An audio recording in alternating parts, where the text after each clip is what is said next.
এখন আমি আজকে দোকানে যাইনি, বাড়িতে আছি। তার কারণ হলো আমার মেয়ের রাত্রেবেলা মানে ভোর রাতে ওই ধরো 4টে নাগাদ খুব পায়ে ব্যথা হচ্ছিল।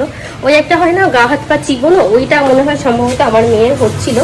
সেই কারণে রাত 4টে থেকে ও খুব কষ্ট পাচ্ছিল, নিয়ে ওকে আজকে স্কুলে পাঠানো যায়নি। স্কুলটা যেতে গেলে অনেক সকালবেলা উঠতে হয়, তো ও সেজন্য যেতে পারিনি। আর ও যেহেতু স্কুলে যায়নি সেজন্য আমি আজকে বাড়িতেই আছি। তাই ভাবলাম যখন বাড়িতেই আছি তাহলে চলো চুটচারিগুলো রান্না বান্না করে ফেলি, কারণ সবসময় তো আমার রান্নার দিদি রান্না করে আর আমি রান্না করতে ভীষণ ভালোবাসি। তো ভাবলাম আজকে আমি রান্নাটা করি। সেই জন্য আজকে আমি কালকে গেছিলাম বাজারে, বাজার থেকে নিয়ে এসেছিলাম কচুর লতি।